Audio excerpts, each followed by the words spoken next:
All right, ladies and gentlemen, so here you have it. I want to do the ultimate chair review here. So we're going to look at 4 different chairs that we have in our office. We have a ergonomic chair by TRALT. We have a big and tall chair. We have a super basic chair, right? And then we have another ergonomic chair. Just want to show you guys some differences about these because I think it matters when you are looking for your ultimate office chair. So here's what we're going to be looking at today. We're going to be looking at something, if you want short term, just something kind of going around maybe a conference table or something like that. This bad boy right here, this Amazon style basic chair, right? Super simple, nice, clean chair is, in my opinion, the way to go. So taking a look at it, I'm going to show you.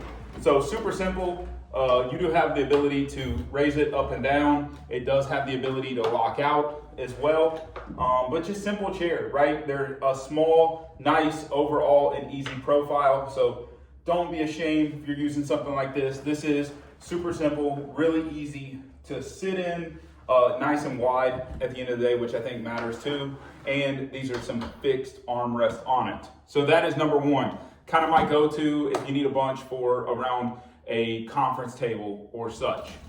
Now we're going to be moving up in chairs. So we're going to look at 2 different ones. So this is going to be your ergonomic chair that you have here. So pulling it up here, taking a look at this guy. Really nice overall chair. You have these armrests that pop up and down. So I kind of like that. So if you have a situation where you need to get in and out of your chair pretty often, like we have a front desk that we are working with, and that front desk person needs to be able to move freely. So from time to time, you can just pop up an armrest and make it happen. So these do not sit fixed though. So that's the one thing I'm going to tell you about this style chair is it's not a fixed armrest. So at the end of the day, you got to just pop them up and go from there, and they do not go back and forth. Still same thing. You can put it up and down. You can lock it in and out however you want to, right? So push in and lock in and out. Super comfortable, nice overall high back there. It's definitely got a more pronounced backward lay to it. So keep that in mind as you are looking at these chairs. It's not going to be as upright. So if you're needing something to be upright, it's not going to be that.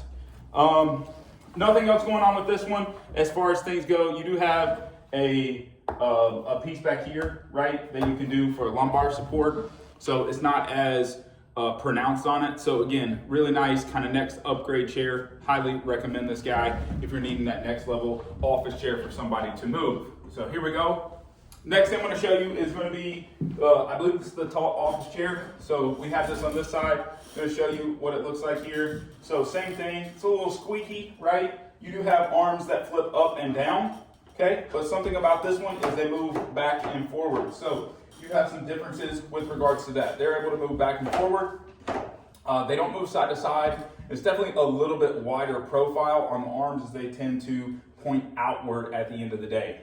So you do have the ability, just like every other office chair, to be able to push it up, push it down, with the actuator or whatever it is at the bottom. You can drop it and increase it. You have the ability to nice lower, level it back. And then last but not least, you do have the proper lumbar support on the back. So that's important as well. Just nice overall chair. I want to say this one actually rolls better than that one. I don't like that the arms move, but I have staff that prefer that. So if you want something where the arms can move back and forth, they're sitting a little more upward, they need those arms to be out, like sitting on whatever it might be. That's just a piece of the puzzle that I don't care for, but some people do. They do go all the way back up, which makes it super nice. So that is a solid option for you. Last but not least, you got the big and tall bad boy right here. So the big and tall bad boy, this thing is a nice plush leather style, more executive style chair, right, at the end of the day. So it's got all the things that you want it to do and then some. Let me show you the then some, right, because I think the then some matter. So this bad boy has a footrest, right? So if you need a little comfortable, you can actually get the footrest out. So if you're needing to relax a little bit, you can do that. So you have the ability to lean this guy back however you want to. I'm trying to figure out which arm has got it here. So you have the ability to lean it back. So you have your differences of your actuator on the bottom, so you can go up and down however you want to, and then actually do the backwards lean as well too. So this thing is super comfortable, right? Very nice. And then one little bonus factor, and I don't know if you can see this, right? You do have this little pump right here. So that is for the lumbar support. So you do get good lumbar support for this. So at the end of the day, you can make it happen. If you ask me what would be the best chair, I'm not really sure which one is the best. It's a preferential aspect. I think they all have different uses depending on what you're looking to do. So you got some easy ones and some ones that may be a little more difficult. You should definitely check out each and every one of these as they serve a solid purpose. These are pretty cool at the end of the day.